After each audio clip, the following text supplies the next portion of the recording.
akong istorya, no? So just yesterday, I had a meeting with the BAC members, the TWG and the Secretariat, and we decided to come up with a statement. Okay, whether we like it or not, although not directly, but BAC has been affected and threatened, no? The integrity of BAC Iligan has been threatened by the allegations, the sweeping allegations of people who really do not understand the procurement method of the city of Iligan. Now, I will read to you the official statement of the Bids and Awards Committee, Iligan, in response to the allegations made on the procurement irregularities on COVID-19 procurements and on the 2018 COA audit report. Just recently, some Facebook pages and groups administered by political personalities in Iligan with various personal agenda are spreading posts alleging irregularities or assumed graft and corruption in the procurement of COVID-19 related purchases as well as purchases in the year 2018 via the COA report.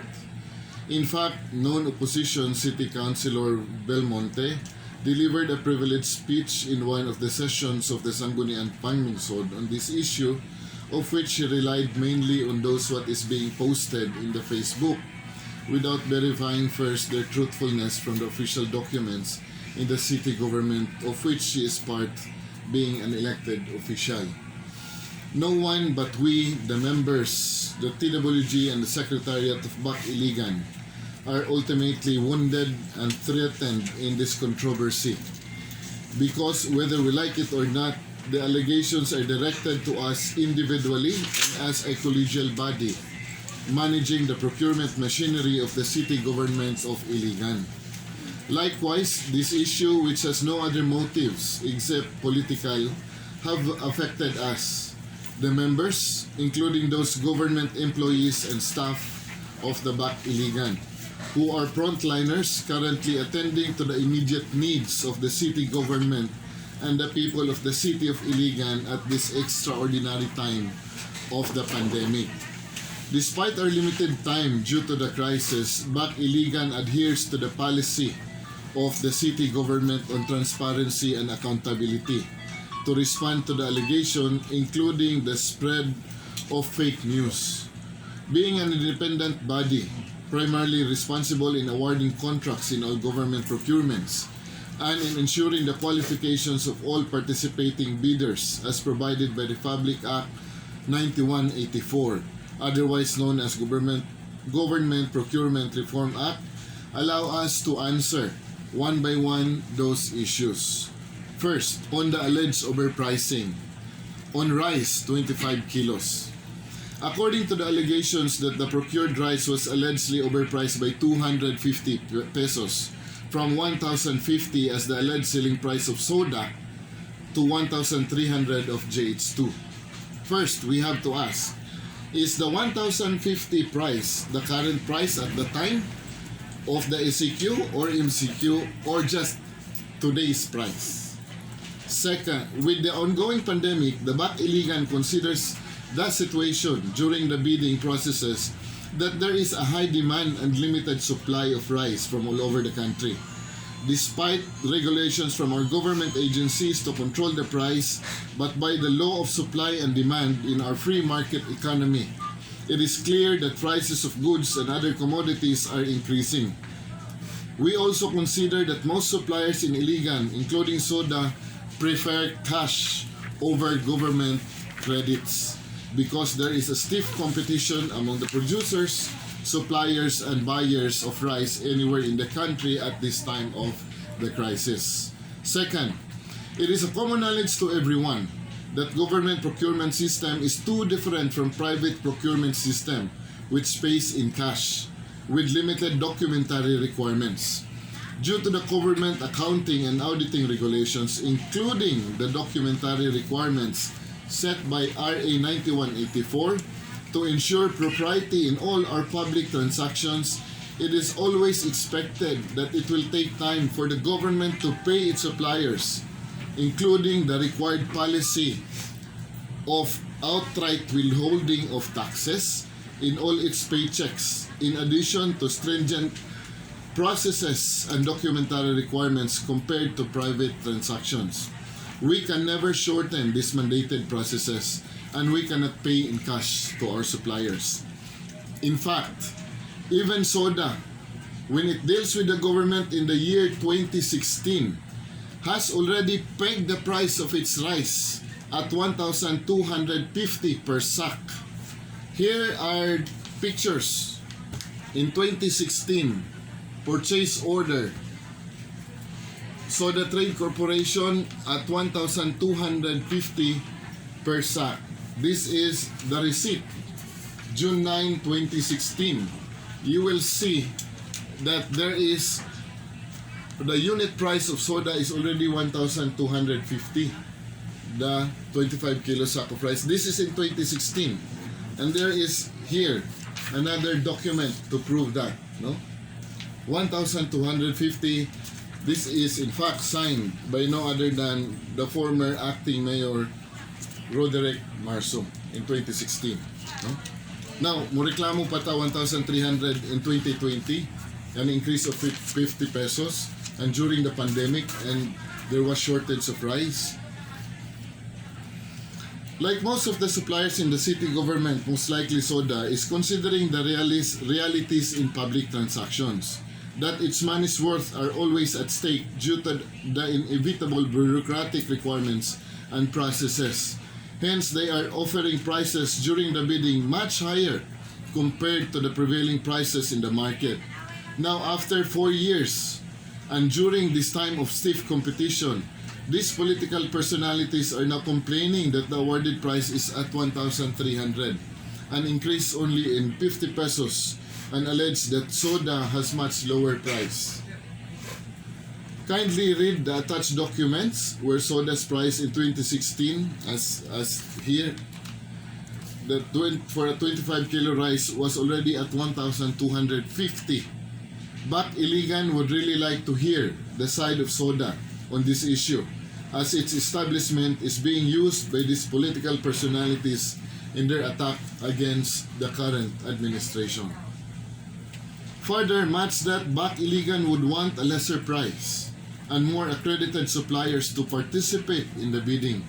But by public policy, the city government will never pay in cash and does not have the luxury of time to seek other government-accredited supplier, nor have the authority to compel non-accredited suppliers to participate in government bidding at this time of the pandemic.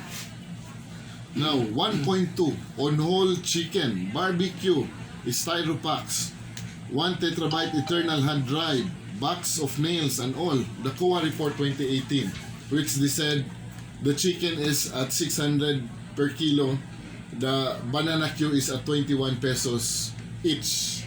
This is our response. First, notice that the COA report, there is no mention there of overpricing.